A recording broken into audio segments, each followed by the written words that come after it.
everybody, and welcome to another episode of MTG Study Hall. I am Brett, one of your hosts, and I am joined, as per kind of usual, Dave. And not as usual. I've actually been here for every episode, so just as usual as everybody else. But the viewers at home don't know that. We're letting them see behind the curtain. I'm Tam. I help run the channel. Yeah, no, Tam's the boss man. Tam's the one who cracks the whip and makes us do stuff and talk into the mic, things like that. Yes. Oh, there will be plenty of that, and it's live now. I was gonna be like, please talk into your microphones. Dude, we should just get you a ruler, like a yardstick or something, like an old school Catholic nun, and just fucking get us right on the knuckles anytime we mess up. What I actually want is I want 4 lights up on the TV, and I want to be able to press a button and a light pull up if you're not close enough. That actually sounds perfect. For some reason, I thought there was going to be electrocution involved with that too. I'm very glad you took the high road. Everybody has to hold their microphones. And 1 shock is you're doing a good job. 2 shocks is you're doing a bad job. Ooh, I like this. Excellent work. Ow, fuck. So just waiting for the second shock. I did a good job. I don't. All right, bad job. Dang it. All depending. Man, that might be a different website. We're gonna have to start putting these on to figure it out. I'm just saying. That's great. So we're gonna, before we launch into what our week in and out of Magic, Tam, do you want to read us the Patreon? Oh yeah, stuff? a little bit of housekeeping before we get into it. If you like the channel, please go out to patreon.com/TCG University. Subscribe at any of those tier levels, and you'll get a bunch of extra bonus content. We are rolling out some Magic stuff a little early, trying to get that all figured out. But we also have other games like UFS or Universes, as well as Final Fantasy coming up. If you don't want to do that, that's totally fine. You can go to youtube.com or Facebook, TCG University, for the end of those. And do all that cool stuff out there. For my Patreon people, my big sponsors are Andrew Dang, Eori Milcourt, Clay Cardwell, Jay Rogers, Jarrett Hubbard, Jerome Weeks Jr., Justin Farst, Kat Maria, Samantha Stevens, Ted Ruiz, Tyler Zane Pease, William Stoll, and Tracy Cardwell. Hi, Mom. Our big sponsors of the show are Cards Custom Build and Inked Gaming, but we will talk about those a bit later. All right, so Tam, as we've established, you're new here and you've never seen the show. Exceptionally new. So what we like to do to start things out is to talk about our week in and out of Magic. So why don't you open up on that? Yeah, sure. My week in Magic has been, I've played, since the last time that the podcast was recorded, I have played 2 games of Magic. I have watched 4, and I have seen every piece of news that has come via any Facebook link. I am very, very caught up with the game.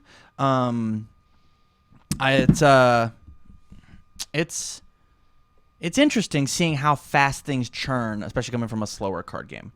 Also, from all my people watching live, I've got the chat pulled up on YouTube, and so I would absolutely love to know. Oh, I would love to get berated by chat. It's a whole new world. Oh, yeah, man. And so if you want to communicate with us, please drop it in the chat below, and I'll try and keep you relevant. Because we are live right now. Yeah. For you, those of you who are watching live, and not those of you who are watching the recorded show that is not live. If you want to watch live, go out to patreon.com/TCG University for the $1 level, and you can get the link out on Discord or we link it out on Patreon. It's $1. It's $1 a month. 25 cents you can watch this show for live. We do a pre-show, we do a post-show. We are you get to watch it for live. We're weird. I was trying not to say for free the whole time. No, it's fine. It's $1. It's not free. It's call back to something I was talking with someone about earlier. The Libertarian Police Department. I'll share the article with you later. It's just the quarter part for whatever reason got me. I think I've read. The call came on the radio. I put in a quarter to answer it. It's Oh, this is a topic that is not Magic that's going to get weird. So, okay, but yeah, watch us live. Pre and post show is fun, and if you think this is weird and off script, you should see the pre and post show. Yeah. Wait, you have a script? I mean, loosely, I have words written down. It is titled I have notes. script. But pre-post show, I just words come out my mouth. Dave, how about you, man? What have you been doing? Whoa. Oh, you're not finished. What have you been doing outside of Magic? Outside of Magic? I've just been working on the channel. Oh. That's it. I don't have any sort of free time ever. I don't do anything but this. Well, that's it. I go to work. I get up at 7. I go to work. I take an hour nap when I get off. I then come down and I do stuff. I go to bed at midnight. and then I get back up and have to be at work at 7 again. So you can give us a freaking $1 a month. Not for me, not for Dave, but for Tam. Do it for Tam. Working his fingers to the bone. Let this poor man get some sleep. Or at least have like a more just reward for this lack of sleep and free time. How many new Patreon subscribers do we need to like increase your nap from an hour to an hour 30? Oh, man. We'll set a sub goal. Like, all right, excellent. Yeah. And so if you aren't giving a little bit to Patreon, now you aren't just helping us talk about Magic. Now you're actively hurting Tam. Is that what you want to do, viewer? Don't feel that bad. I think that's what you want to do. Bad. I love doing it. I love it. I love You're it. putting If I the wrong didn't spin on it. If I didn't, I wouldn't do extra 10 hours. We're not hurting Tam. We're helping Tam. We're letting Tam have more sleep. We want to have you help us help Tam, viewer. That's what we want. Help us help Tam. Okay, Dave. Your life. What's happening in it? In Magic, I've become everything that I've ever hated and become known as Blue White Guy. It's the Pioneer Tournament took the top 8, and we'll talk about that a little bit later on. So that was pretty cool. Got to, play some Magic games. Yeah, that's pretty much it right there. Just the Pioneer Tournament. It was some good fun seeing some folks I hadn't seen in a while, and play cards with people that I've never met before. So For sure. and of course, then the outside of Magic, so the new Pokemon game is sweet. Yeah. I've been playing a bunch of Shield, just getting a kick out of that. Naturally, I justify buying a Switch by splitting top 8 of a cash tournament. But like the trick is I bought the Switch the day before the tournament. Oh. So just straight up counting my chickens before they hatch. Knew. Being super. You knew the reads. Yeah, obviously. That's skill. That's good advice, That's what too. it is. So, good viewer, if you're going to think about going into a cash tournament, Count buy your chickens before something they you hatch. can't afford before you play. Whoa, then you'll be motivated to do well. Whoa. Let's. We're not insinuating you couldn't afford it, Dave. We're saying we're over here just giving advice. The Probably. 2 best pieces of financial advice we can give you is buy things before you're ready and give us $1 on Patreon. That's the 2 best things that I can tell you to do with your money. This is Absolutely. great financial advice. Join us next week where I will give off lottery numbers. They won't be the winning ones. They're just going to be numbers. You can find lottery numbers at the $5 tier on Patreon. Ooh, we need to start inventing like tiers, and you can find winning lottery numbers at the $100 tier. Oh man, not yet. Soon though. Soon. You don't believe us? You'll have to find out. Yeah, I'm just gonna get the chicken bones in the stew later and look into a crystal ball, and then Yeah. just to start writing down numbers that are absolutely not correct. But yeah, that's somewhat eventful, somewhat uneventful. So it's if you haven't played the new Pokemon, do it. It's good. It's I don't know, like I haven't had this much fun since probably Crystal came out. So like I'm really enjoying this game, but I'm also an old man and Crystal Pokemon or the meth? Low column A, low column B. Por qué no los dos? Yeah. Pokemon Crystal, of course, Pokemon Crystal. But yeah, it's there's something about like missing a bunch of generations. Like I played a little bit of Sun Moon, but just not knowing like anything about these new Pokemon. Like what the hell is this thing? Is there an evolution for it? How do I evolve it? And trying really hard not to go onto the internet to just look this stuff up. Just trying to do it the old-fashioned way. Oh, you're a stronger man than I. I think it's going to take away some of the fun. Like I know people disagree with me, and they're right to, and they can if they want to. It's just as far as my approach goes, like it's just been so long since I've played an RPG or any video game that I didn't already know half of the content, half of the things about, and really wanted to go into it in the dark. It's just something you don't really get too often anymore. Like I've played Final Fantasy IV so many times at this point, I can probably spend the next 30 minutes explaining the plot, all of the boss fights, and all of the pseudo puzzle type things that you'd have to do. Is that the one with the magic twins and the old Sid? Which one's 4? I've beaten 4 is the one with Tella, and it does have the twins. Okay. And the bad guy is a ghost on the moon. On the moon. Yep. Okay, I remember that one. Yeah. Moon's haunted. Huh. We all wanted that. We're spinning facts here on the show. The more you know. Spend money you don't have. Moon's full of ghosts. Just the one ghost. It's a big ghost, though. It's a very big ghost from space. A space ghost, if you will. George Lowe, please love us. Anyway. George Lowe's one of our Patreon sponsors. Really? Yeah, he has to be anonymous, though. Fair. Okay. All right. Mission accomplished. We got the voice of the Braves in our corner. Get some. How about you, Brett? What you been doing? So in Magic, yeah, I went to the same Pioneer tournament that Dave did. I didn't split top 8 because I didn't make top 8, but we'll get into that. I had a very good time. It was lovely. I recorded some more Brett's Brawl Bonanza, which is so much fun, and you should watch that if you like listening to me talk, because I do that and I play Magic, and sometimes I talk about the Magic that I'm playing. So I did that. I love recording that. And then outside of Magic, I have been playing Disco Elysium, and I know exactly. So Disco Elysium, sweet new game. The past couple months, I think it is a weird RPG, and I know exactly what you mean with the I love playing a game and having no idea what's going on. So the very brief rundown is you're a cop, you wake up with no memory after drinking yourself into complete and total oblivion, and you have to solve a murder in this weird alternate universe. Well, it's not like normal countries, but like there's all this stuff weird going on, and it's got this weird vibe. And your thoughts and your stats talk to you in your brain, so you might have like your logic talk to you, but then you might have your composure talk to you, and then you might have your like instincts as a cop talk, but then they'll like start arguing, and then you equip ideas, so you can like equip the idea of communism or like intense centrism or inexplicable feminist agenda. So you just kind of like equip these thoughts, and then you can like choose to internalize them or not. It's super weird. I put on a weird necktie, and it keeps talking to me and telling me to lie to people and steal things. It's a great game. In other words, we're going to be concluding the podcast for the evening, and I'm going to go find this game and figure out what the fuck he's talking about. Good. This sounds sweet. And if you're playing Disco Elysium, don't save scum it. It's not a game where you're supposed to succeed at everything. Just let it happen. Don't do research. Don't go, oh, how should I learn to play? Just play it. Just let it happen. The first time I built my character, I set my stats up, I woke up, I drugged myself out of unconsciousness, I put pants on, I tried to reach for a tie that was stuck on the ceiling fan, and I failed, and it damaged my health, and I only had 1 health because I was a moron how I built my character, and I had a heart attack, and I died. And then I made a new character, and I did better. AAA game of the year. It's so good. So Is this a AAA game? Just 1A?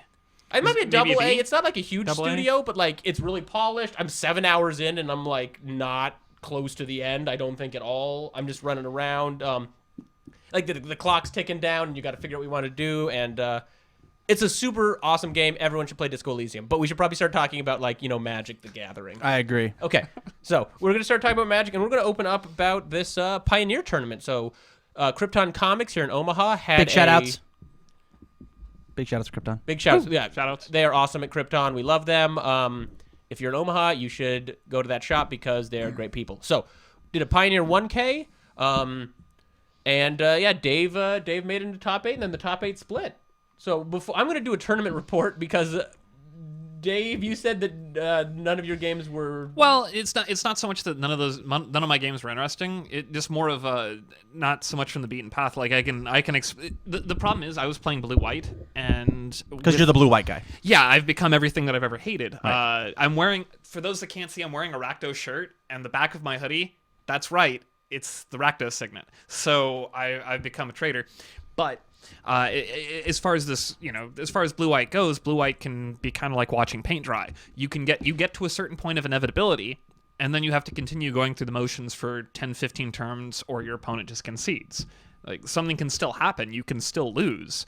But for the most part, giving the play-by-play on how these go, it's just not overly great. So yeah, they tried to play a spell, you countered it. Yeah. Then you played a Planeswalker. They tried to answer your Planeswalker, and you countered it. I was playing 4 counter spells in the main, and then 3 Dovin's Vetoes in the sideboard.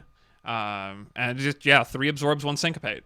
Okay, and I guess I watched you Azorius Charms things far more often. Yeah, That's how you counter things. I got to watch some of Dave's games. There was some Azorius Charming. There was some Digging Through Time. There was some Jason going on. We got the 4-mana Jace from old RTR, which I honestly just never really liked when it was in Standard, and still kind of don't like, but it's probably fine until a better card gets printed. I mean, it's a nice win con for your deck.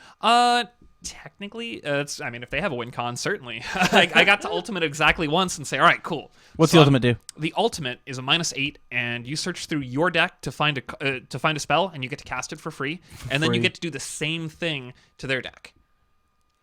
So you got to go get the best thing in their deck and kill them with it. Oh, and it goes on your side? Yeah, you get them both. Yeah, no, you get both of these cards. So, like, what the old play used We're to be playing in good Standard. cards, idiot. Oh yeah, you get to -8 your Jace. Jace goes to the yard. Ultimate Jace. I'll cast another Jace from my deck. And what's like? I mean, oh no! I'm trying to think what the most absurd thing that I've ever cast with someone else's from someone else's deck is, and I'm pretty sure it was Nicol Planeswalker, and that was back during that Standard block. Like, all right, take your Nicol, blow up something on your side. Do you want to keep playing? Yeah. All right, cool. I mean, we're playing Narset. We were playing Elspeth as one of Elspeth's Sun's Champion from Theros. Actually, I had to you guys remember last week when I was like sleeving things up, and I pointed out, this is a foil. Oh, look, the foil's marked. So I dropped another $12 to get a not foil version of the card. I would have traded you, man. Now I have 2. Fair enough. Sun Champion. And it's a sweet card. Yeah. It's starting to there's starting to be more demand for it. I think people are starting to see like blue-white being a thing now that we're kind of understanding what the meta is going to look like.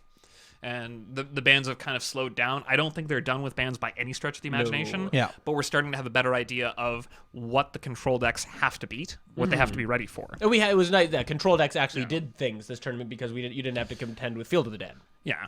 And that is definitely something. Yeah, that's what we were talking about last week, where the Field of the Dead decks were just too resilient against the hyper aggro, and it just had a better finisher and better long game than the control decks. Yeah. So now we don't have to worry about that stupid card, so I can Sphinx's Revelate to my heart's content. Oh gosh, that card now it's not a historic now. Dude, it's suspended from historic. Oh, good.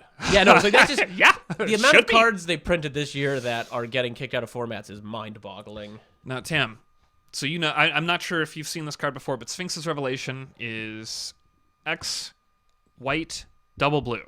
Mm-hmm. It's an instant, and it says you draw X cards and gain X life. Yeah. And when this card was initially printed, everyone kind of looked at it and went, I remember that card was like, it's fine. It was like, no, it was like $2. Everyone thought it was terrible. I remember people complaining online, like, this card's terrible. Why is the Azorius Guild card always the worst? Well, like, I remember testing with a buddy of mine. I think I was on Esper and he was on blue-white, and we were playing very similar lists. And, at the end of testing, because we used to do that at IHOP, where all testing goes to, oh yeah, I mean, I think it's a fun. Yeah, no, it does. It absolutely. If you're not testing at IHOP, you're actually not. You're playing not living your best card life. game. Yeah, for sure. Def. Denny's is just not. Sorry, Denny's. Hey now, they have a tumbler. That's all they got. I've played way more. They've got garbage food and some amount of spaghetti. Did you top 8 this event? I did. Maybe if you had a little more IHOP practice. I'm just saying. Yes, yeah. But anyway. So, like, the old thing on that was, this is a pretty sweet one of, and my immediate response is, why isn't this card a 4 of? Yeah. Because it's a lot like how Cryptic Command would work. Cryptic Command, all the words on it, and one of them's draw a card. You're just going to draw the next Cryptic Command off of the first. That's kind of how Sphinx's Revelation worked at Standard when you played 4. Yeah, if you don't have anything you want to counter or interact with, end of your turn, I'm going to Sphinx's Rev, I'm going to gain some life, I'm going to draw some cards, and hey, look at that, I drew another Sphinx. I drew some more counter spells or whatever, and another Sphinx's Rev. So I now have action. And sorry. Yeah, and in Teferi, you got to play 5 mana Teferi, untap your land, so easier Sphinx's Rev. Yeah, that just seems like a really no brainer, especially whenever they have an unproductive turn. It just like helps you ramp whenever they don't have things. Yeah, and if they have a productive turn, ideally you have answers for their productive turn. Yeah, because you've left all your mana open, and so you don't have to play this cool draw 4 card. You don't have to.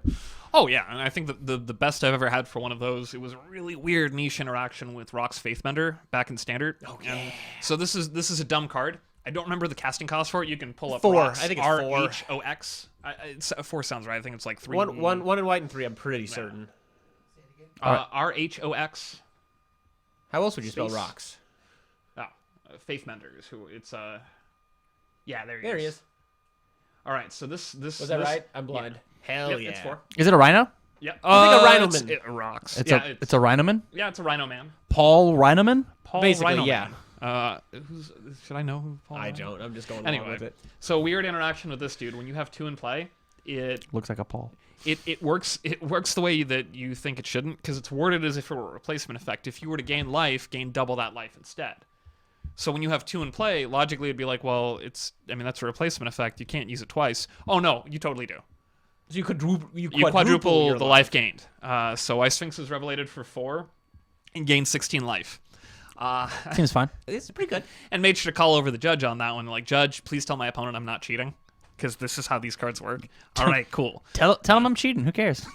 Heck, you ran into that in this tournament. I had to do some research on that judge call with the weird With the Jace activation. Yeah, I guess that is fair. There were some weird things going on where so Jace, Architect of Thought, and Wandering it's Fumarole. Yep.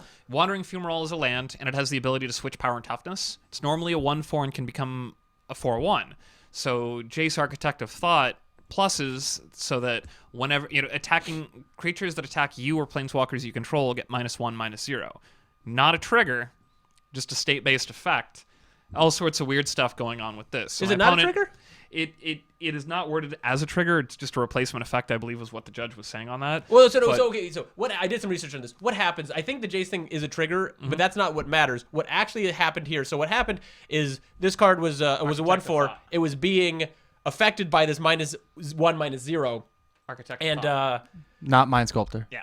and so Architect what of Thought. what Dave's opponent was hoping to do was flip it before it got this minus when it attacked and turn it into a 4/1 and then get it -1 and turn it into a 3/1. Because of how layers work, layering is when you apply effects, power toughness changes. So I did some research on this afterwards to make sure I knew the right answer.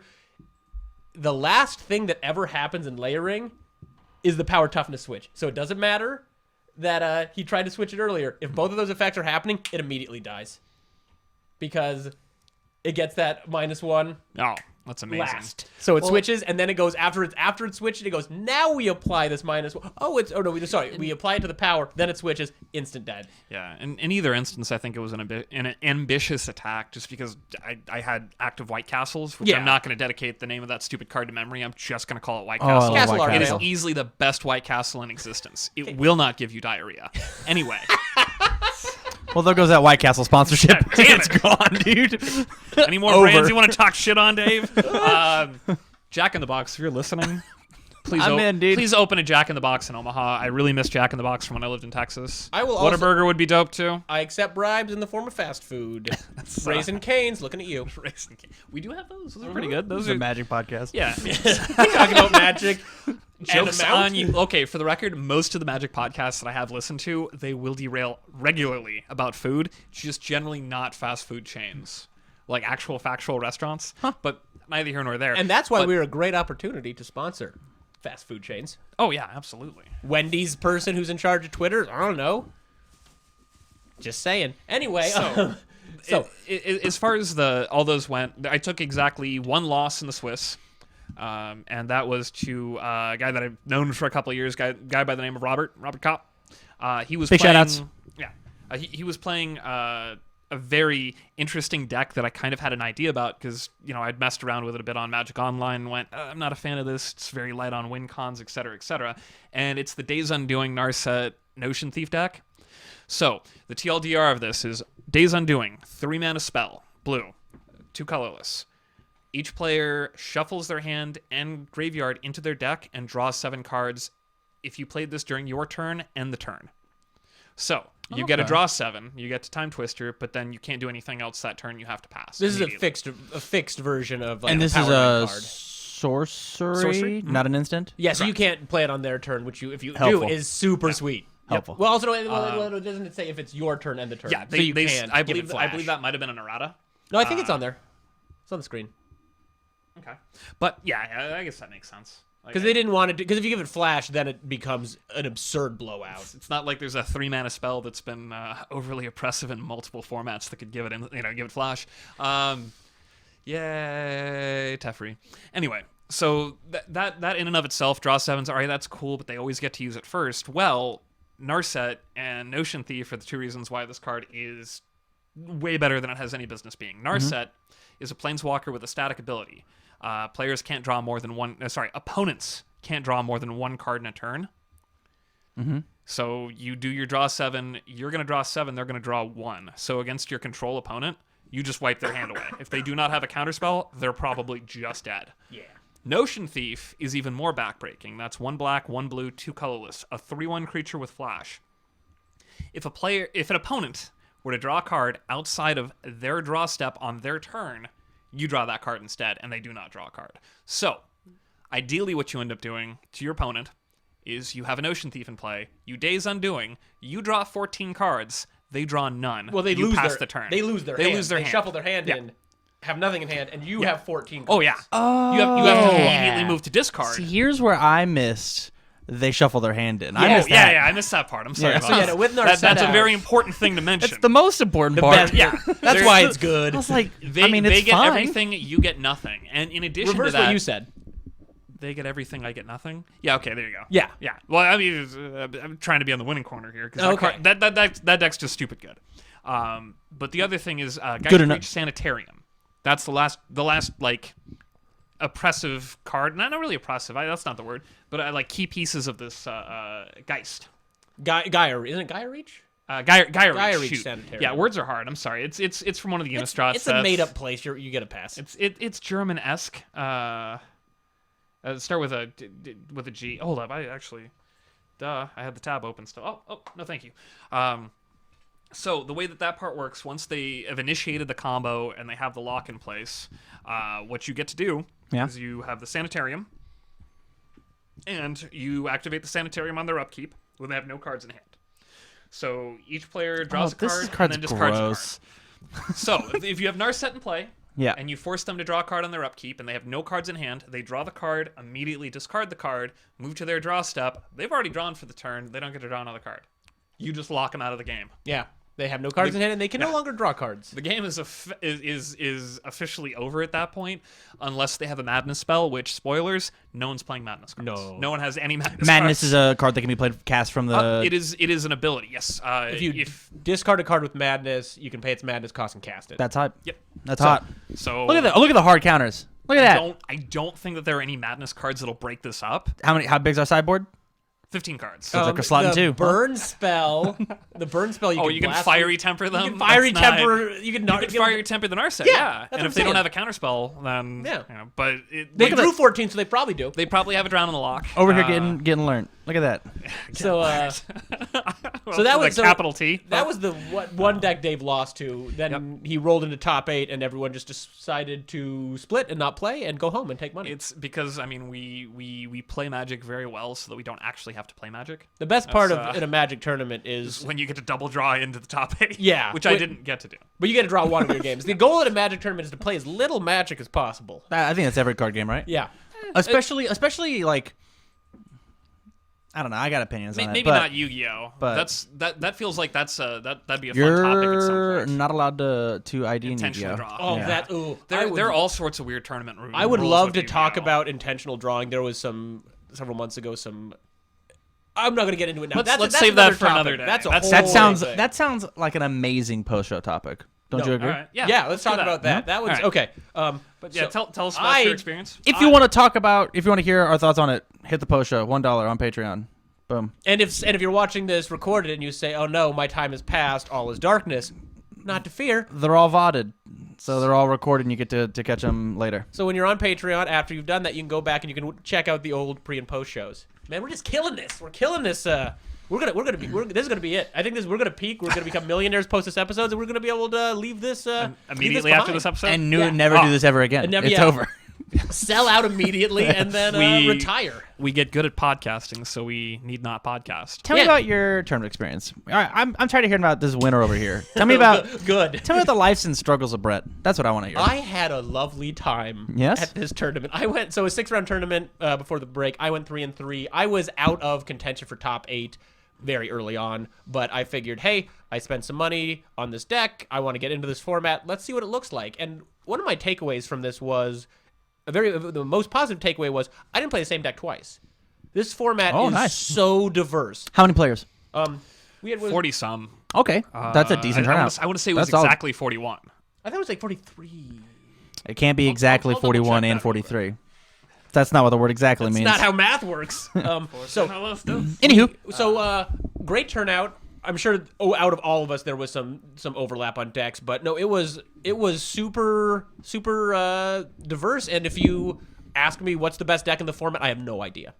And I don't think it's mine, but I don't know what it is. So Dave, do you have an idea of quote what the best deck of the format is? I would just play what I was playing. I just play blue-white. Now, is that because you're comfortable with it? Because you think it genuinely the card text is better? I think... Into your mic.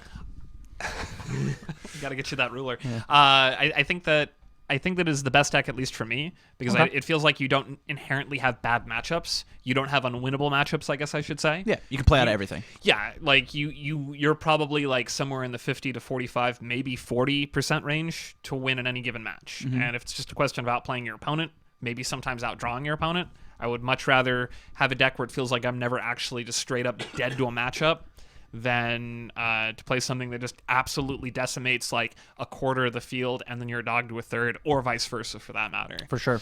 And so what was your deck doing? So I was running, so it's Mono Red Eldrazi. Somebody on Reddit was like, why is it called Mono Red Eldrazi? It only runs one Eldrazi. It runs two Eldrazi. It runs Thought Not Seer, and it runs Handwear Militia, I think. That's the meld one? Yeah, the meld one. So it flips into a real big Eldrazi. Mostly Nightmare Fuel. It's a mono red mid-range deck. We want to be playing Goblin Rabble Master, Rabble. Embercleave. Embercleave's real good in the deck. We're getting to play Chandra, Torch of Defiance, which is probably my favorite card in the whole game. That card was very cool. Yeah, no, so it's a we should bring cool. Chandra, Torch of Defiance. Mostly, I'm trying to figure out what deck I want to play in this format, but whatever deck I want to play in this format, I want to play Chandra, Torch of Defiance, because it's basically a 5-ability Planeswalker. The first ability, you get to work 2 ways most of the time. She does a ton. She can run away with the game. She ramps. She has removal. CH. Super cool card, probably my favorite. So my deck's was running 2 of her. I don't know if I want Chandra.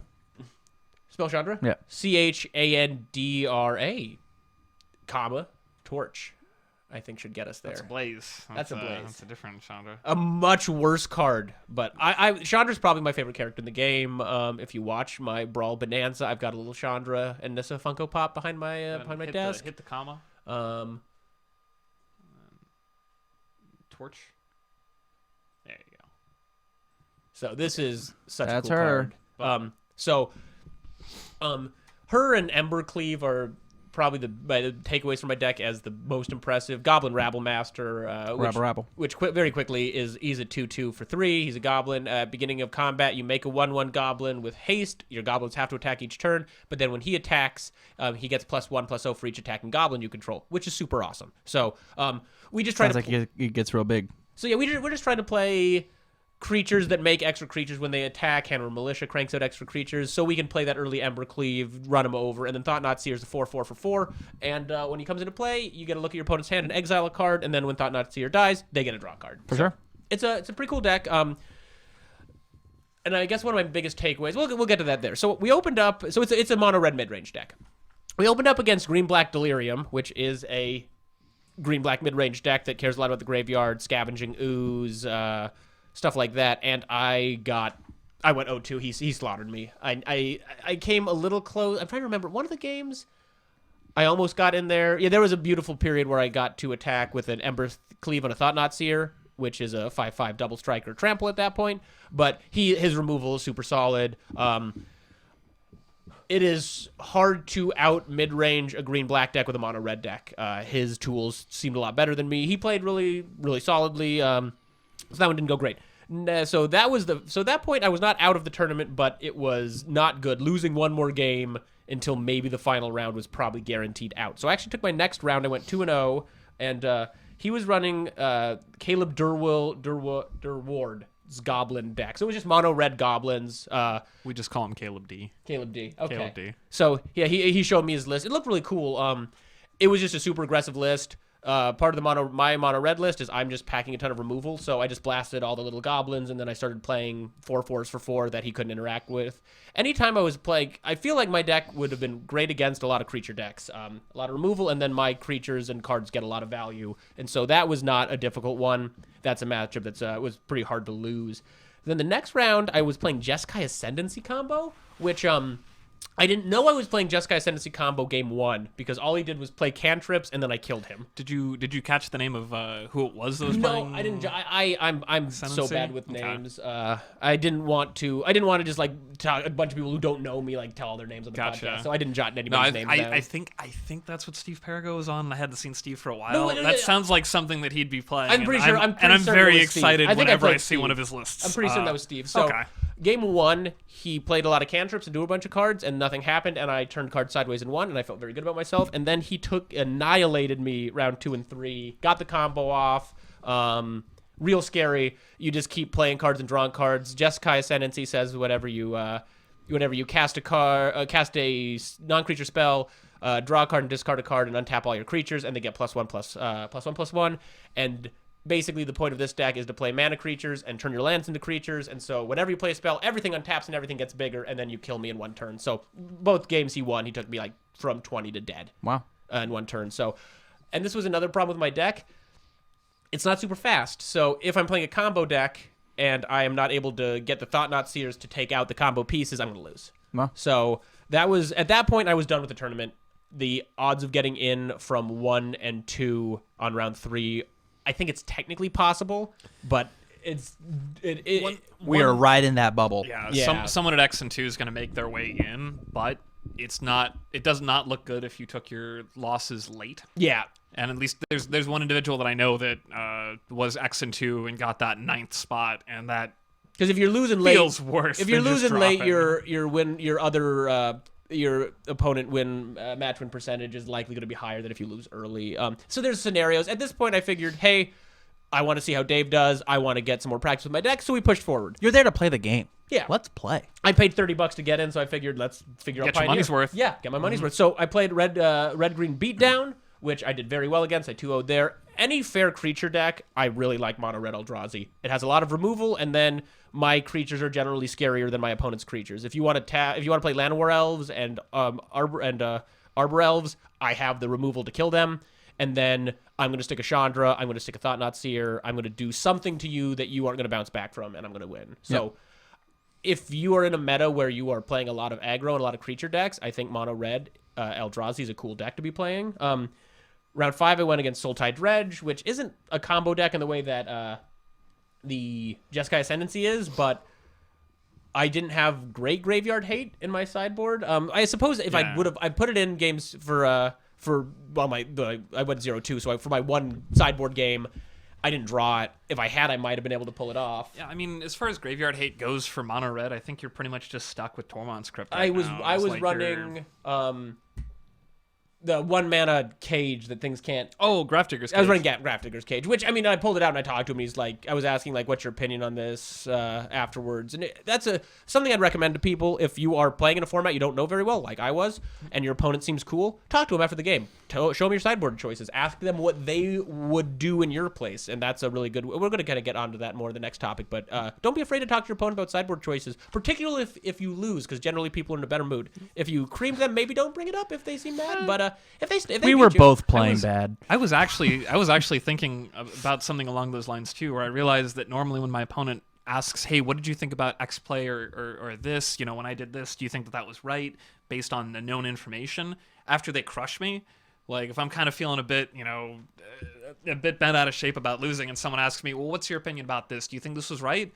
For whatever reason, that normally kind of makes me feel a little bit better. I'm like, oh, cool, someone values my opinion. Now, I understand everyone's not going to be like that, but I don't know. Yeah, it was the right play. You won, jerk. Clearly. Wow, you did it. Everyone I played was lovely. So you didn't play Dave then, huh? No, thank God. Yeah. Flip the table. I think your deck would probably beat mine. Thought-Knot Seer is a card that has my number very, very frequently. It's just not... While we're at it, Reality Smasher is pretty good. I don't know if you were playing. I wasn't, but I talked to somebody about it, and if I do another version of the deck, at least I'm going to probably put them in the sideboard. Yeah, I mean, it feels like most of the tools that you have to make your deck favorable against mine were printed before Return to Ravnica. Yeah. Like if you got to play Cavern of Souls, maybe Koth of the Hammer. God, I wish I could play Koth. We only had the one Koth, didn't we? We are currently a single Koth. Hopefully, we're going to see some more Koth at some point. I think Koth is dead. Oh no, he's alive. He's in Newton. He's just still fighting the Phyrexians? Yeah, he's underground fighting the Phyrexians. Last we checked. Now that Elspeth's back, we're probably going to tune back in because they were working together. So fighting them Phyrexians. Oh shoot! Hopefully that's where. You guys are talking about lore right now, Yeah, correct? lore. Okay, Wow. wow. we'll talk about Wow. What a bunch of dorks. Similarly to the when I was talking about how the deck didn't beat down particularly fast. The Dredge player gets to keep playing the same cards again and again and again, and if you can't interact with that, you're going to get overwhelmed. If you can keep playing, here's a blocker, here's this, here's that, here's the that stupid chill card that if it gets milled, it drains. Creeping Chill? Creeping. Why? Deceptively good? Wizards, why? Why did you go, you know what's really fun and has never been out of hand? Dredge decks. So let's just give them another freaking tool to win. In everyone's defense, I think when they spoiled that card, most of us looked at it and went, wow, that card's terrible. I and did. Then, like, the first 2 weeks of that standard being released, it's like, oh, shit, that's a 0-mana Lightning Helix for Dredge. Yeah, That's not good. I've seen that's a bad idea. People playing it in Standard, I don't think that deck's great, but it's sweet in formats with, and we call this deck Dredge. There's not a single card with Dredge in it, but... Yeah, it's Dredge. It's things along those lines. It's like where if someone's trying to make you lose all the cards in your deck into the graveyard, you still call it a mill deck, even though Millstone hasn't been legal for a while. Fair enough. Like, shoot, even other card games will refer to mill decks as mill decks, and there is no Millstone. I did not realize that's where the term mill came from. Yeah, I heard thought you- it was just a verb. Nope, I saw you. I know. I didn't bring that up, but when I watched you play in Universes when I came early one time, I heard you say, "Oh, Milia too," and I was like, "That should be a topic at some point." Did you know Garfield invented tapping for Magic? Yes. So, like, yeah, for people who maybe are watching this and come from other card games, Magic's history is crazy, and a lot of the things that have been iterated upon in your games very likely came from Magic. So Mill came from the card Millstone. So respect your elders. Yeah, whippersnappers and your... Back in my day, we just called it tapping anyway. I don't know. There's exactly one other game that I can think of that I'm pretty sure used the tap mechanic. And that was the Star Wars CCG that Wizards did briefly. It was a pretty sweet game, but the problem is they released it about Attack of the Clones. Oh, no. So, it just kind of... Count Dooku was brick shithouse, and so was Yoda, but yeah, there you go. Like, oh, no. Side note, something that Hearthstone started is we rope people. Roping someone is because it's a little rope in Hearthstone. So and digital clients... Timing out now is generally just roping people, and they kind of made the arena one look like a rope, like a bar happens. Yeah, it's like a wick or something along those lines, I guess. But so. the arena did that clearly. So that's a tangent. And I can't hear. We'll talk about it in the post show. Anyway, yeah, we're on topic one right now. We're with you. We're with you. So last deck. So I lost to Dredge. I don't think I had a great Dredge matchup. I feel like I just like against any graveyard deck, I could have put more graveyard hate in my sideboard, and I would have likely won if I would have drawn it. Graveyard decks are a lot of times really soft because graveyard hate is generally pretty strong. No, that's not saying my opponent wouldn't probably have some answers to my answers, but at that point when you're sideboarding against their sideboard, you're not necessarily in a great spot. So if I keep playing this deck and I keep getting hammered by this, there's a very simple answer of I just need to put more graveyard hate in my sideboard. But anyway, my last matchup, this was a super cool deck. Unfortunately, my opponent did not have a great run and seemed pretty frustrated with the consistency. So I was playing... it was against Black-White Awaken the Ancient combo. So Awaken the Ancients is white X instant return any number of creatures with CMC X or less from your graveyard to the battlefield, exile them at the beginning of your next upkeep. So they don't get haste.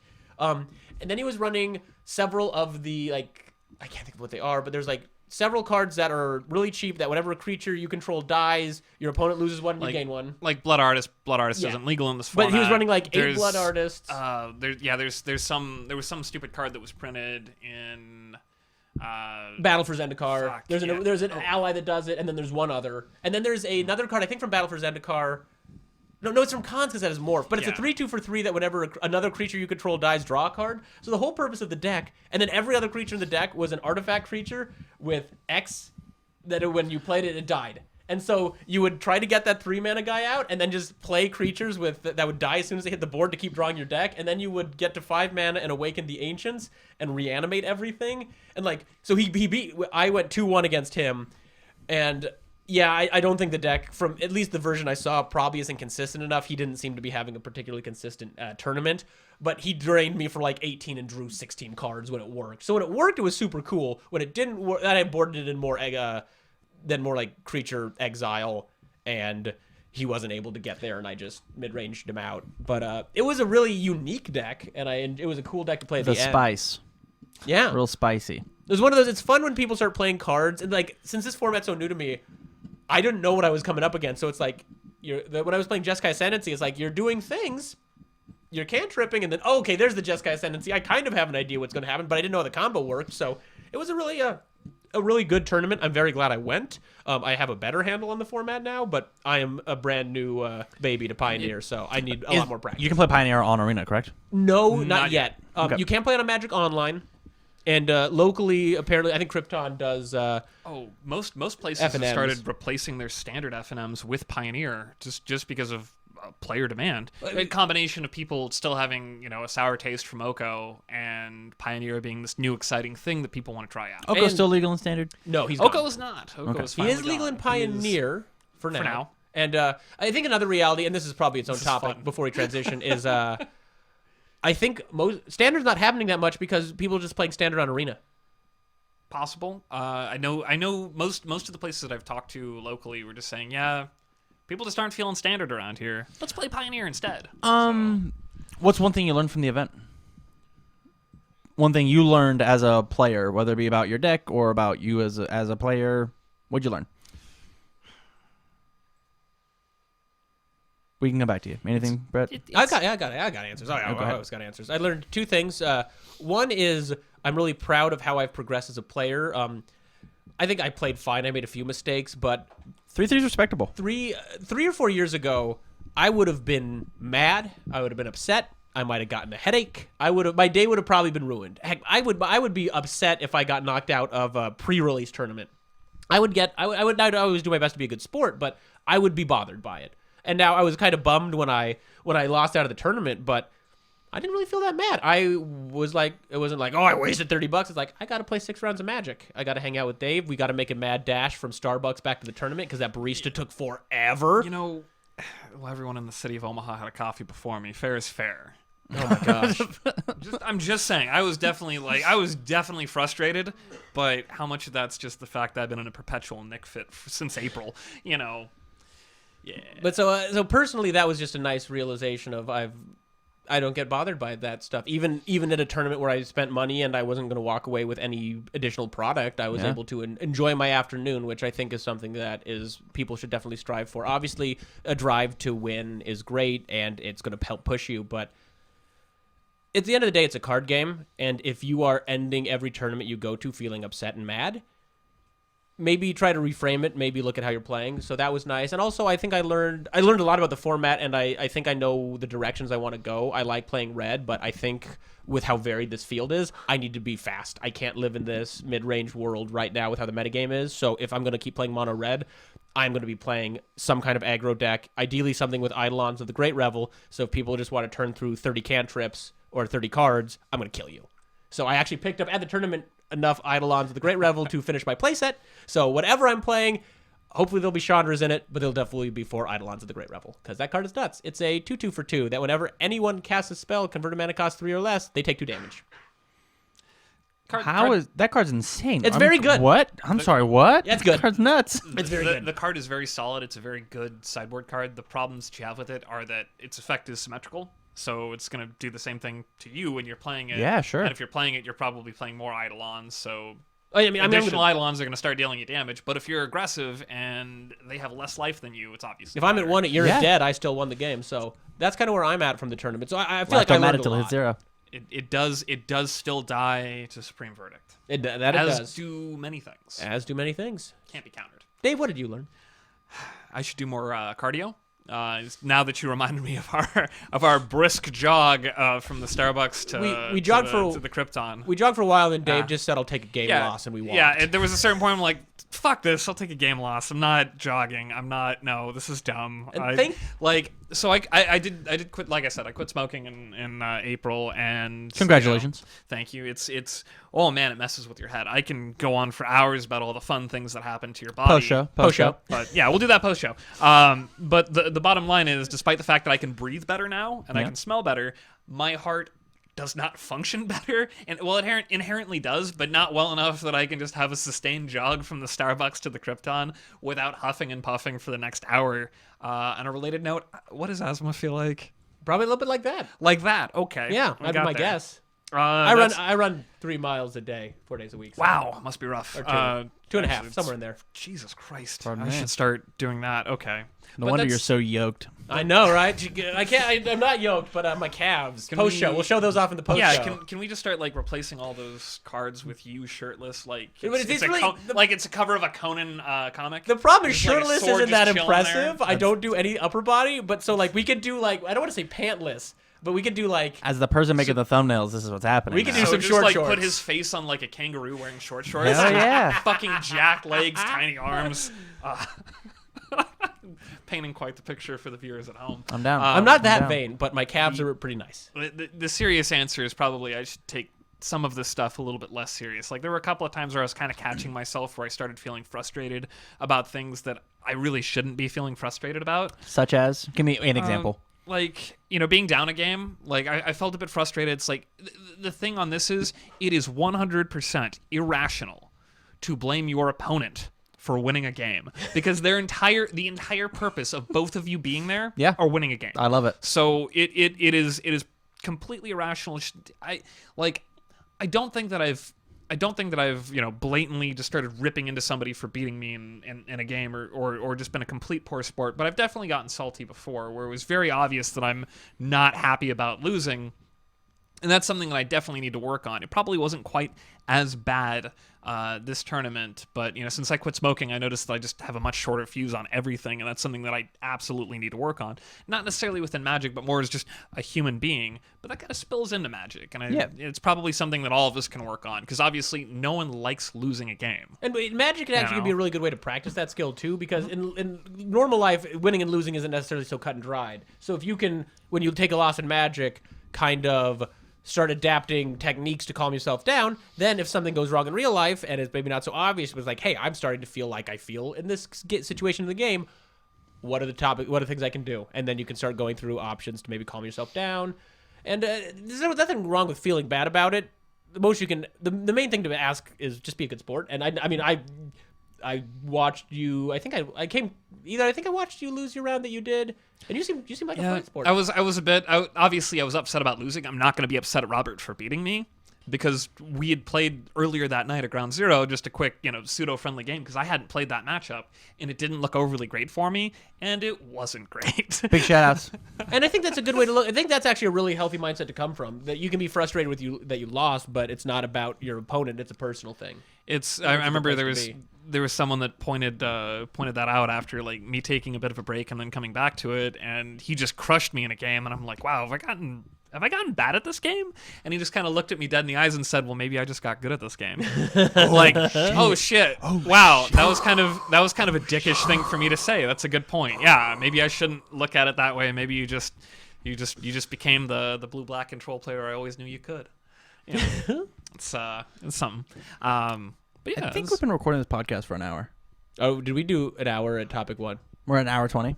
On topic 1. Yeah.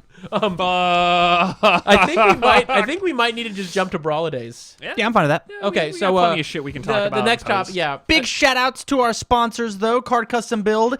A lot of people out there like awesome cosplay nerdy accessories. My parents, my last name is Cardwell. It's the only reason I have a card game channel. My parents are huge in the cosplay community. Every UFS major that I go to, I actually dress as the character that I play as. And so I'm gonna have Tyler throw up a bunch of pictures of me dressed as. I went as Dr. Wily once. I went as Vega from Street Fighter. I went as CA. I went as. Oh, I forgot. That's still on the set. Yep. Yeah, they handcraft. Actually, turn it around. It is a handmade mask. That is craft foam covered in a hard plastic shell. I don't know. He did it. Yeah. Only there was a thing to amplify sound. Yeah, if only. He's made life-size R2-D2s. He in 2 days made me a full-size Groot from Guardians of the Galaxy inside of a potted plant. The guy knows what he's doing. He is Buzz Lightyear. Like, he has working wings and sound buttons. Like, he knows what he's talking about. So go to Cards Custom Build both on Etsy as well as Facebook. Mention that TCGU sent you, and you'll get 5% off your entire order, which is actually surprisingly a lot whenever we talk about like $300, $400 costumes. Yeah, no, that kind of stuff adds up. Yeah. So if you think about cosplaying and that seems like a good place to start. Even props, like he's got 2 3D printers like this big. He's got got a CNC machine that takes up half of my mother's garage. I like how you. I'm assuming your father's side of the garage. Shoot, well, he's super serious about his costuming, and if you're interested in jumping in, that's a good spot. In addition to that, we've got Inked Gaming. Inked Gaming does custom playmats, dice bags, sleeves, wall arts, a bunch of crazy awesome stuff. If you are serious about playing card games whatsoever, having accessories is a must. Keeping your cards clean, keeping your cards nice, making sure that like we're spending a bunch of money on this stuff. We want to keep it as nice and pristine as possible. So if we go to inkgaming.com and at checkout use the code TCG University, all one word, all caps, you will get a discount on your checkout. And back to topic 2. Go ahead. Yeah. Well, yeah. So I was gonna say, and you get to do the custom stuff. So not only you can keep your stuff safe, but you can express yourself. And Absolutely. Tam apparently likes to take my face and put it on all sorts of stuff. So Yes. there's all sorts of things you could do with a custom playmat. Yeah. Steal one of our thumbnails. There's your playmat Yeah, right there. I would. I'm really looking forward to the day where I see my face on some weird playmat. That would be a big win and a terrible blow. That are your calves. Ooh. So we're gonna find a picture of a kangaroo. Yeah. correct. God. Okay. Brawlidays. Tell me about this. What's going on? Okay. So I want to preface this by saying, and when JC often likes to point out that we're a pretty positive show, and I like being a positive show. I think there's a lot of, like Tam said, you keep it up with the news. A lot of stuff happens, and people generally like being annoyed on the internet, not just about Magic, but and it's fun. It's engaging to talk about stuff that is bothering you, and we generally try to focus on the brighter side. There's plenty of places to go and get the controversy, but I want to talk to Wizards right now. I know you're watching. Wizards, right now, me and you. I'm talking to you. Brawlidays. What the hell, guys? Come on. So I guess I should probably explain this. Yeah, so I don't know what Brawlidays is. There's an event. It's called Brawlidays. What a fun name. I love it. And so you can pay Brett's Brawliday Bonanza. to play Brawl starting today, the airing of this podcast, which is December 12th, up to January 16th, so over a month. And it is a Brawl play queue, and you get to play all the Brawl you want. And by buying into this queue, you also get a Risk the Redeemed card, which they're adding to Historic, and also Brawl, which is not a standard card, so they're kind of doing a weird thing. That's not necessarily Can my you pull that problem. card up, James? Risk the Redeemed, RHYS, should be enough. That's the whole idea of bringing in a non-standard card into the digital Brawl is something we're going to talk about that later. The gripe here is that to do this, it costs 10,000 gold or 2,000 gems, which is around $15. Because it's a digital game, we can't have our currency line up to dollar amounts because then we'd actually know what we're spending. Heaven forbid. I understand that's the world we live in with Arena. Fine. Dang. This is an absurd amount of money for one card and an ability to play a format that people want to. Early on in Brawl, Wizards said, we can't have it always on. It needs to be Wednesdays because we can't necessarily keep the queue up. But you're telling us that you can keep an active queue that people are dropping $15 for. This is absurd. This is Wizards testing if they can do this, and this is a problem.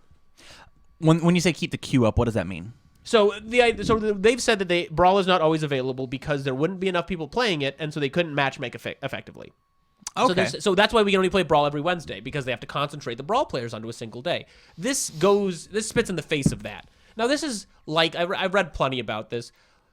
Generally speaking, we don't know for sure. The developers didn't say, this is a great idea. Somebody on high who makes money decisions said, we're going to try this. Wizards with Arena have demonstrated a pattern of they push really hard, and they charge a lot, or they make us redeem 2 historic wildcards for 1, and then if there's enough outcry, they walk it back, and then everyone goes, oh, they listen to their fans so well.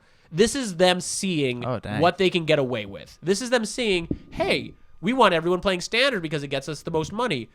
So if they're playing Brawl, what's another way we can take their money? Another thing to think about is Theros is coming out soon. If you've been stocking up on gold for Theros, maybe you aren't going to spend real money to buy gems to buy Theros intro products. So let's make you spend your gems. Let's make you spend your gold so you don't buy Theros cards. This is a blatant cash grab, and it's holding Brawl hostage. How much is this promo card IRL? So to get it, otherwise, so it's going to be craftable in the game. So you could exchange a gold wild card and get this card. And the other Just thing cause? Anyway, yeah, you can craft this card like any other card in the game. And somebody pointed out you could just spend 6,000 gold and guarantee yourself a gold wild card with how the system works and get a Reese. So you could get 6 packs, which would all have a rare mythic or a wild card. Yeah. And craft your own Reese. the whole Reese thing is just So the card is not worth $15 online. Absolutely No? not. Okay. $15 could, I think, guarantee you 4 of them.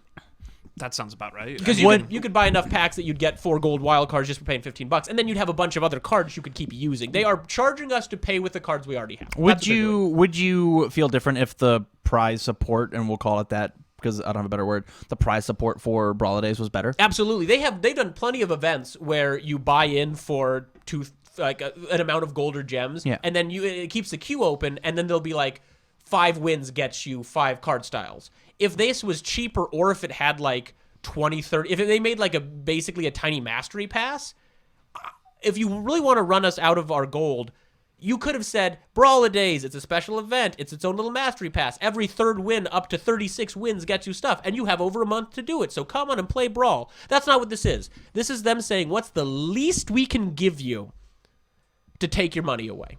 What is the bare minimum we can do to extract money from you?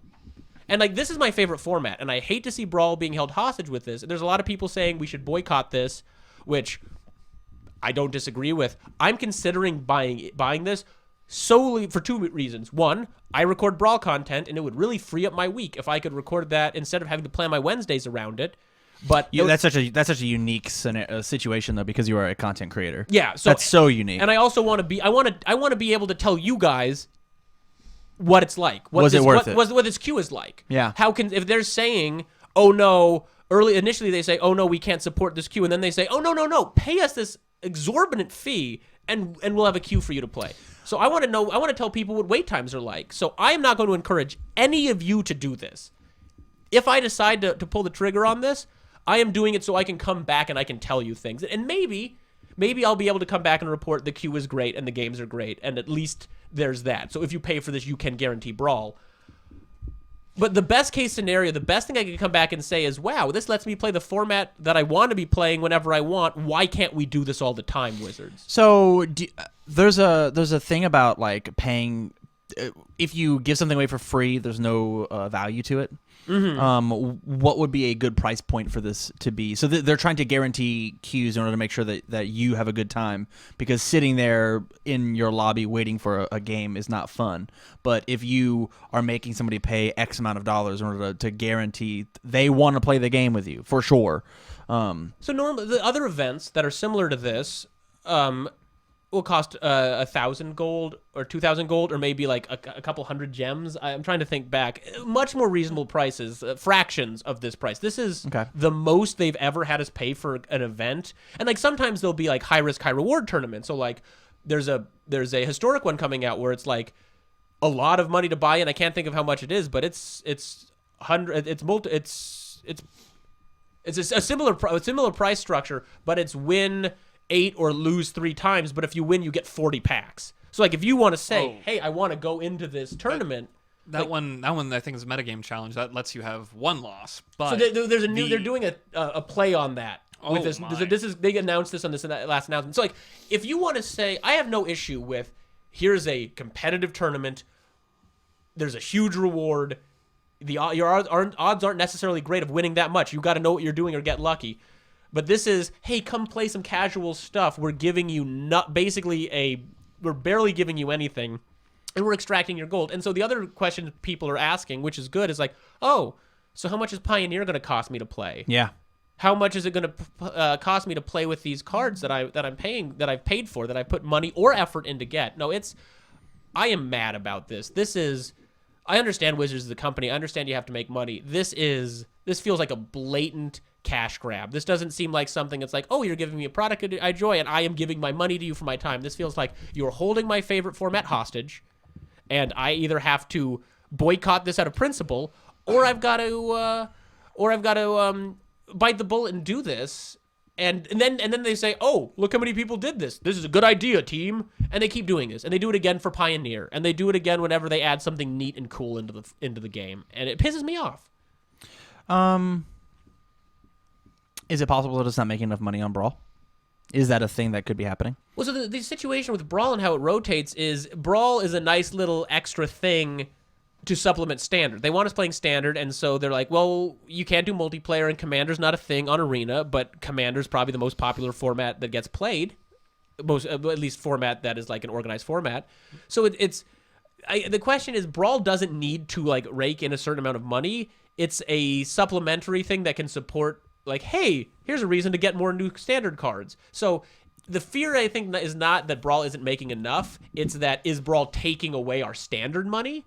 And we're afraid of it taking away our standard money, so we need to mitigate that by putting it on Wednesdays only, or charging a lot of money if you just want to play Brawl. And, like, here's the other thing. If this was a one-time thing, if it was like, okay, not everyone wants to play Brawl, we want to monetize a little bit, so one-time thing once a year, I wouldn't bat an eye. I wouldn't be going on a rant right now. I'd be like, Brawl all year? Hell yes. But this is like, so when this one's up, I either have to go back to only playing Brawl once a week, or I have to keep shucking out a huge percentage of my winnings, of my daily winnings. It pisses me off. I'm not happy about it. And yet another thing, Wizards seems dedicated to making Brawl fail. They messed up the initial release. They give it to us on Arena, then limit it to once a week. They say, here's this new great format, and then they release Pioneer, which is awesome and huge, and I'm glad they did. But they seem to be trying to... It seems like they're intentionally sabotaging Brawl, which makes no sense. So all I can read on that is it's just being mismanaged by morons. And it's frustrating, because this is probably my favorite format. And so many simple decisions could be made for this to be a success, and instead it's being mismanaged by morons. At least that's what it feels like. And I don't like calling the people who make the game I love morons, but if the shoe fits... Poor decision making. Do you agree with what Brett's saying? Do you disagree? Do you have a separate take on what's going on? I think that there are potential solutions to the problem. They're definitely trying things out. I mean, I'm not entirely sure how much of it is, how much can we get away with, and how much of it is just them going, this, I don't know, maybe this is right. I really don't have too many strong opinions as far as Brawl is concerned. I don't see a single reason why they wouldn't just have Brawl queues up at all times. It's not that much effort for them to put up the queues. Like, I mean, I guess I can understand that someone can just like hop in the queue and, take a decent amount of time to find, a match paired. Yeah. But that's the same problem that you run into with Magic Online if you want to play Vintage in a league. It's going to take a while to find an opponent. And if we're living in a world where anyone who's doing this has spent the equivalent of $15 to do it, and that is a good enough queue time, then the baseline queue times must be good enough. I mean, that's my fear. I think that they probably could fix this by, again, taking a page out of a lot of various phone apps and how they do special events along these lines. If you want to really exhaust the amount of gold and gems that players may have stockpiled, then release something along the lines of those metagame challenges. Use that like your world tournament type thing where, all right, here's something really cool that's going to be available for a limited time, and there's a lot of reward to be gained by playing in this queue. So just do it as many times as you possibly can and wear your gold out that way. Don't use something like Brawl and say, hey, you can get a Risk the Redeemed, which is never going to do anything in Historic ever, period. I don't think it will, at least. Probably I'm sure it's a fine elf card. I don't think you want to play more than one of it if you're playing that card in elves. I think you would rather... Yeah, and this is legal in regular Brawl too. Yeah, which is a weird thing, which I actually am fine with. Yeah. It's not it's changing it from paper Brawl's card legality list, but we are on a digital client. Let's take advantage of this. This creates an entirely new archetype for Brawl. That's exciting, Wizards. If you want to change what digital Brawl looks like and still keep the heart of Brawl, I'm not going to go on a 20-minute rant on my podcast about that. I'm going to have some discussion about it, but I'm not going to be pissed off. But right now I'm mad, and somebody pointed out, this game's on Reddit. This game's been released. We aren't in a beta, and I'm sick of being a guinea pig. I'm sick of well, let's try this thing out. Oh, you man. Released a game, Wizards. Man, this that's is your interesting. product. And we just got a friends list today, which is a joke. Oh, we got friend lists today? Yeah. Well, Congratulations, guys. It was You got a awesome. friend list. I'm thrilled. I'm excited about it. now I need to get some friends. But what a joke. So if you're out there, don't support this yeah. Brawl. Don't support this Brawl thing. If you're really interested and you want my opinion on it, I'll tell you next week what the queue times are like. Live on the show at patreon.com for $1. There are, now that friends lists are available, there are websites that organize direct challenge Brawl. Do that. You want to play Brawl? You want to show Wizards you want to play Brawl, but you don't want to shell out all this money? Do that. Show them how you want to play this game, but don't pay for this absurd joke of an event. The other option to pimp ourselves even more, we have a private Discord here on TCGU. If you go out on the Discord, I'm positive we could set up a community brawl channel where everybody could just play games together. And if you want to play on a video that I record, if you want to play me in Brawl, That I would sounds great. love that. I will set up a time. I will record that. We will put it up on the channel if you want to play me in Brawl. One word. Gunslinging. Ooh, that'd be fun.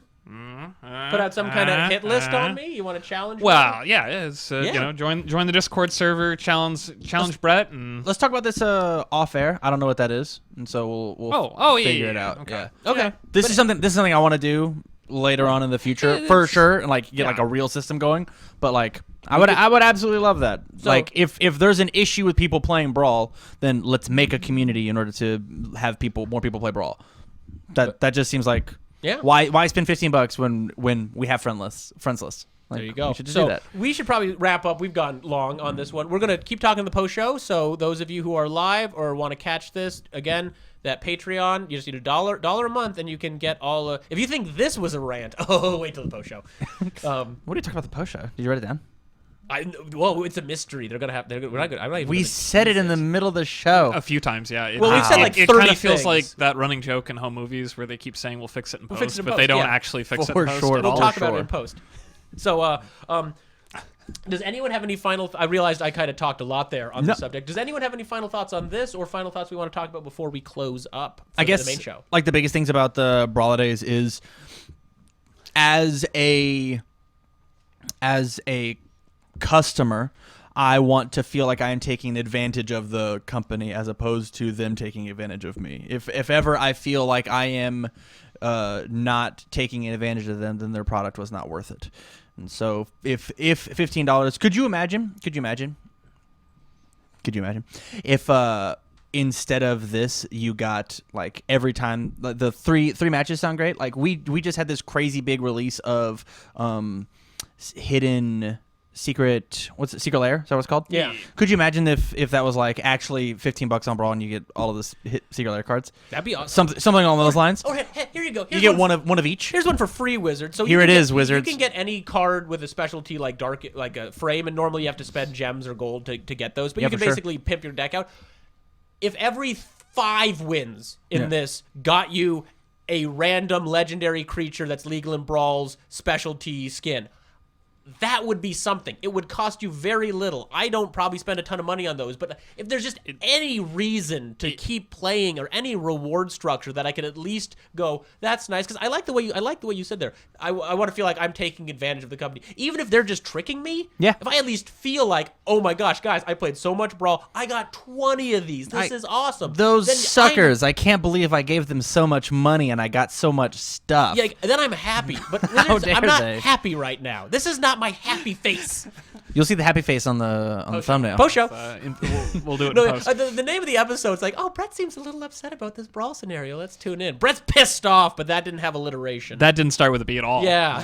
Pretz Prist Brof. Prof. Yeah. This is quickly turning into Alliteration Thursday, and what really pisses me off is there is no alliteration in Alliteration Thursday. It really isn't. But there really aren't any days of the week that start with A, and by that I mean there's 7. None of them start with A. All right. Sorry, I said. Let's end this show. Yeah, let's end the show. Yeah, It's let's do over. that. So, okay. Thanks so much for watching. We've said it enough. Like, subscribe, tell other people about the show. If you could post this on your Facebook and said, hey, some of the people I know made a show, we'd appreciate that. The exposure really helps us out, and we got to keep doing this and do this on a bigger scale and do more stuff. So, Group chats. Group chats are huge. yeah. If you have a local play group, toss it in your Facebook group chat. We really appreciate it. So, again, I want to thank you all for tuning in. Join us in the post show. We'll have a good time. Thank you for watching. And everybody, make sure to remember who you are. Have a good night. And then beat